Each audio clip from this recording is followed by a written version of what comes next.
1990च्या दशकातली हॉट सिने अभिनेत्री ममता कुलकर्णी चक्क संन्यासी बनली।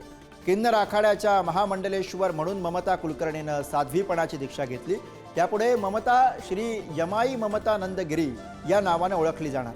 किन्नर आखाड्याच्या आचार्य महामंडलेश्वर लक्ष्मीनारायण त्रिपाठी यांचे आशीर्वाद घेऊन ममतानं साध्वी पदाची भगवी वस्त्र परिधान केले। लक्ष्मीनारायण त्रिपाठी या ममता कुलकर्णीला घेऊन अखिल भारतीय आखाड्याचे अध्यक्ष रवींद्र पुरी यांच्याकडे गेल्या। ममता कुलकर्णी आणि रवींद्र पुरी यांच्यामध्ये दीर्घ संवाद झाला। यावेळी किन्नर आखाड्याचे पदाधिकारी सुद्धा उपस्थित होते। त्यानंतर पवित्र गंगा नदीमध्ये स्नान करून ममता कुलकर्णीनं पिंडदान केलं आणि ती महामंडलेश्वर बनली।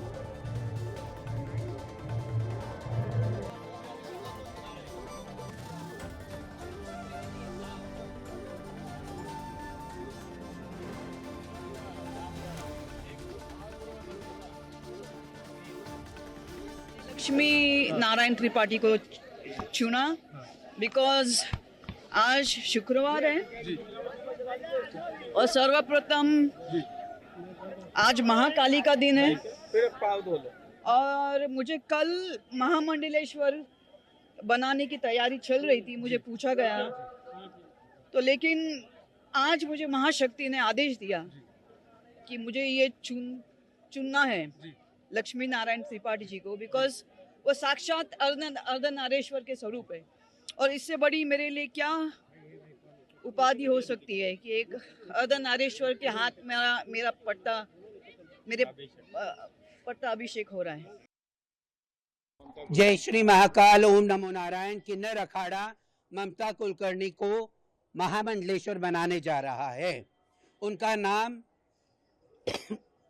श्री यमाई ममता नंदगिरी रखा गया है। जैसे मैं बात कर रही हूँ उनका पिंडदान का कार्यक्रम हो रहा है और उनके सारे क्रियाक्रम जो महामंडलेश्वर होने के पहले होते हैं वो सारा चीज किया जा रहा है। तर नवी ओळख मिळवलेल्या ममता कुलकर्णी कोण आहेत आपण बघूयात। 1990च्या दशकातील हॉट सिने अभिनेत्री अशी ममता कुलकर्णीची ओळख। 1991 मध्ये मेरा दिल तेरे लिए सिनेमातनं बॉलिवूडमध्ये एंट्री। आशिक आवारा, करण अर्जुन, वक्त हमारा है, क्रांतिवीर, बाजी चित्रपटांमध्ये केलं काम। 2002 मध्ये प्रदर्शित कभी तुम कभी हम हा शेवटचा सिनेमा। हिंदीसह कन्नड, तमिळ, तेलुगू, बंगाली, मल्याळम चित्रपटांमध्येही काम। बॉलिवूडला अलविदा करून विदेशामध्ये स्थायिक। दुबईमध्ये underworld drug mafia Vicky Goswami सोबत केलं लग्न। ड्रग तस्करीमध्ये सहभाग असल्याचे ममता कुलकर्णीवरती आरोप। 2013 मध्ये ऑटोबायोग्राफी ऑफ एन योगिनी आत्मचरित्र प्रकाशित।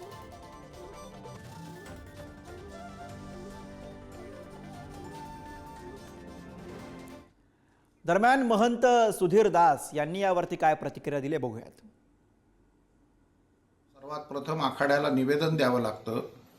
आखाड्याच्या संदर्भामध्ये जे काही महामंडलेश्वर आहे त्यांची जी प्रक्रिया आहे त्यामध्ये त्याला मान्यता दिल्यानंतर तिथे गुरु त्या शिष्याची चोटी त्या ठिकाणी कापतात, म्हणजे केस जे आहेत ते वपन करावे लागतात वास्तविक पाहता। त्यानंतर पुत्र पौत्र जर कोणी असतील तर त्यांच्या संदर्भामध्ये स्वयंपिंडदान त्या ठिकाणी करावं लागतं। आपलं आत्मपिंडदान त्या ठिकाणी करावं लागतं। विरजा नावाचा होम संन्यास संपूर्ण विधी आहे। त्यानंतर पुन्हा त्यांना आपण जसं देवतांना पंचामृताचं स्नान वाहतो तसा स्नानविधी त्या ठिकाणी केला जातो, अभिषेक होतो आणि आखाड्याच्या जी मानाची चादर असते ती चादर सर्वात पहिले ज्या आखाड्याचे श्रीमहंत आचार्य महामंडलेश्वर आहे ते त्यांना चादर चढवतात। त्यानंतर येणारे प्रत्येक श्रीमहंत महंत महामंडलेश्वर हे त्यांना शाल, श्रीफळ, त्याचप्रमाणे दक्षिणा देऊन त्यांचं स्वागत आखाड्यामध्ये करत असतात। त्याचप्रमाणे त्यानंतर जे महामंडलेश्वर झाले म्हणजे ममता कुलकर्णी जी महामंडलेश्वर झाली आहे तिने आखाड्यातले सर्व सन्माननीय आचार्यांचा सन्मान करायचा असतो, त्यांनाही दक्षिणा द्यायची असते आणि जो भोजन विधी आहे संपूर्ण आखाड्याच्या माध्यमातून केला जातो त्याला भंडारा असं संबोधलेलं आहे। त्याच्यामध्ये अगदी पंचपक्वान्याचंही जेवण असलं तरी खीर आणि पुरी ही अत्यंत महत्त्वाची त्या ठिकाणी सांगितलेली आहे. मला असं वाटतं की त्या आखाड्याचा तो संपूर्ण अधिकार आहे, कोणाला मंडलेश्वर करायचं, कोणाला महामंडलेश्वर करायचं, कोणाला आचार्य महामंडलेश्वर करायचं.